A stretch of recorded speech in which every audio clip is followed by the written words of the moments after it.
Trump is much closer ideologically to Putin and other autocrats around the world than he is to democratic countries. Donald Trump has done a complete 180 on Ukraine, spending more time glazing Vladimir Putin than he has at the golf course, which, by the way, is already a considerable amount of the time he's spent in office. But Zelenskyy isn't going to take these comments about him being a dictator lying down. We'll take a look at this complete turn that all the Republicans have done, and then we'll see how Zelenskyy is not going to stand for it. I want to remind you guys to like the video if you're enjoying the video, and make sure to subscribe. Every subscription is one KGB agent that we'll send directly to Trump's door. I'm not answering that. Yes, you're going to. Answer it. I'm not going to answer it. I'm not going to answer it. It's the KGB. The KGB will pay for no one.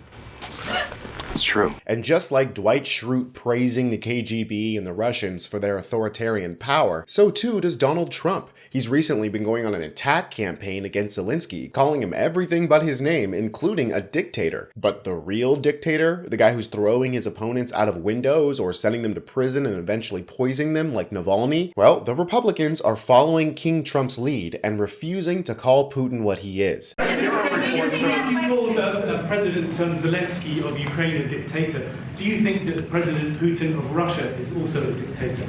I think that President Putin and President Zelenskyy are going to have to get together. Expert dodge there, Donnie. Yeah, that makes total sense. Like when somebody breaks into my house in the middle of the night, I need to get together with the invader in order to hash things out. Maybe they only take the garage or the front porch, and I get to keep most of my house. That's called being a good negotiator. What a fucking idiot. And this anti-sovereign imperialistic bullshit is being parroted by all of Trump's lackeys. Here's the billionaire real estate investor that Trump appointed to be special envoy to the Middle East. And I say that to point out that this man has absolutely no government experience. He's operating with loyalty directly to Donald Trump, not to the Constitution and not to the American people. And here it is letting it slip that he's having personal, one-on-one conversations directly with Vladimir Putin. And we just had a great discussion, me and President Putin, and now it will be up to President Putin and President Trump to work something out. And I think they're going to be successful. Did you have an intelligence officer or anyone else with you? That's an extraordinary amount of FaceTime with Putin.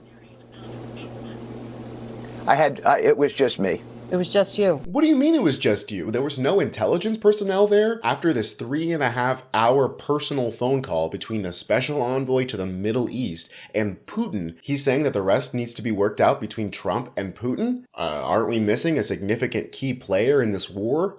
Ukraine? It seems to me that Trump is trying to negotiate the surrender of the Ukrainians to Putin. This is such a clear backstab of the United States' commitment to Ukrainian sovereignty. Again, I don't know how to explain to these Republicans that you don't negotiate with terrorists. If somebody punches you and tries to steal your wife, you don't say, well, you can have her on the weekends. And these Republican cowards won't even call Putin what he is, an aggressive, imperialistic dictator. Here's Mike Waltz, one of our national security advisors, flat out refusing to criticize Putin. In more territory, can you acknowledge that Russia is the aggressor here?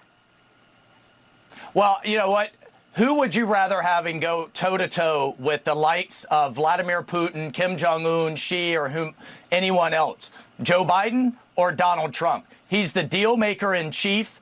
He's the commander in chief, and it's only because of his strength that we're even in this position. They seem to think that we're still in 2024 and there's an election happening soon. Biden is no longer president. He hasn't been president for about a month now. So I don't know why he's presenting this as some sort of decision between Biden and Trump. I mean, I know why. He's trying to get the knuckle draggers who watch Fox News to go, yeah, Biden bad. But in reality, Trump's push to end the war is really just a strong-arm attempt to get Zelenskyy to surrender to Putin. These right-wing goons are trying to put all of the onus on Zelenskyy, as if it's his fault, as if he's doing anything wrong, trying to defend the sovereignty of his nation. Here's Representative Mike Lawler laying the blame completely at Zelensky's feet. It does not behoove either side to have this public back and forth. I think President Zelenskyy needs to work with the administration, especially with respect to economic cooperation. The United States has invested hundreds of billions of dollars to support Ukraine. And when this war is finally over, Ukraine is going to need significant investment to rebuild. This kind of, back and forth saying that the president is falling for Russian disinformation does not help his cause for sure. Right, speaking the truth doesn't help his campaign at all. And Ukraine desperately needs the United States to swoop in and try to buy up all of their mineral rights, or a bunch of American companies to come in and buy up all the real estate so that Ukrainians can forever be paying American landlords. Make no mistake, this is all about a mineral grab for the Republicans, and they're flat out saying it on Fox News. Partnership between Ukraine and the U.S. that involves strategic minerals, energy, and state-owned enterprises where we set up a partnership and we are only looking forward. It is a win-win. We make money if the Ukrainian people make money, and I believe that with the United States of America, our know-how, our businesses willing to come in and provide capital,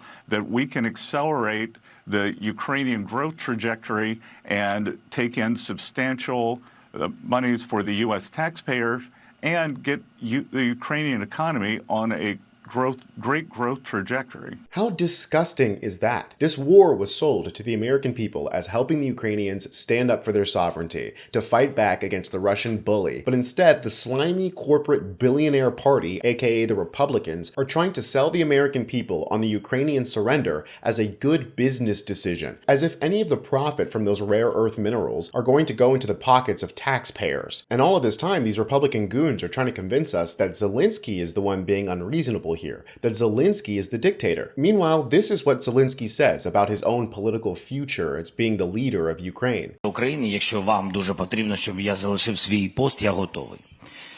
Друга історія, можу поміняти це на НАТО.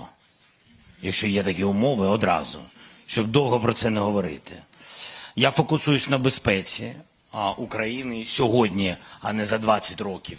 І не збираюсь бути у влади десятиріччя. Тому це...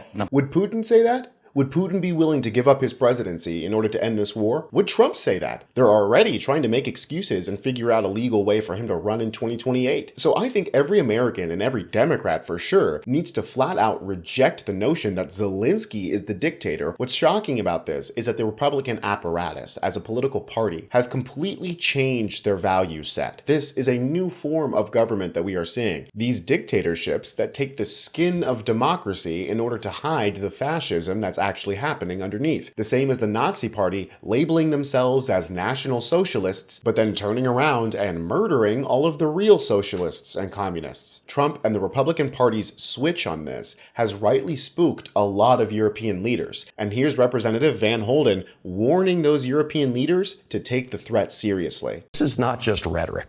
This is reality. This is what you heard at Munich last week. Yeah, well, and I think, European allies and others from around the world who believe in freedom and democracy, they're wondering whether this is just rhetoric or whether this is a real shift. My warning to them is I think this is reality. I think Trump is much closer ideologically to Putin and other autocrats around the world than he is to democratic countries. An extraordinary statement. The Europeans remember what fascism looks like. The Europeans recognize autocracy and oligarchy, and they rightly know that when there's smoke, there's fire. It's about time that the American people wake up and start fighting for our democratic republic before we flat out lose it. I'm Tony Hinderman with Really American, and I'll catch you next time.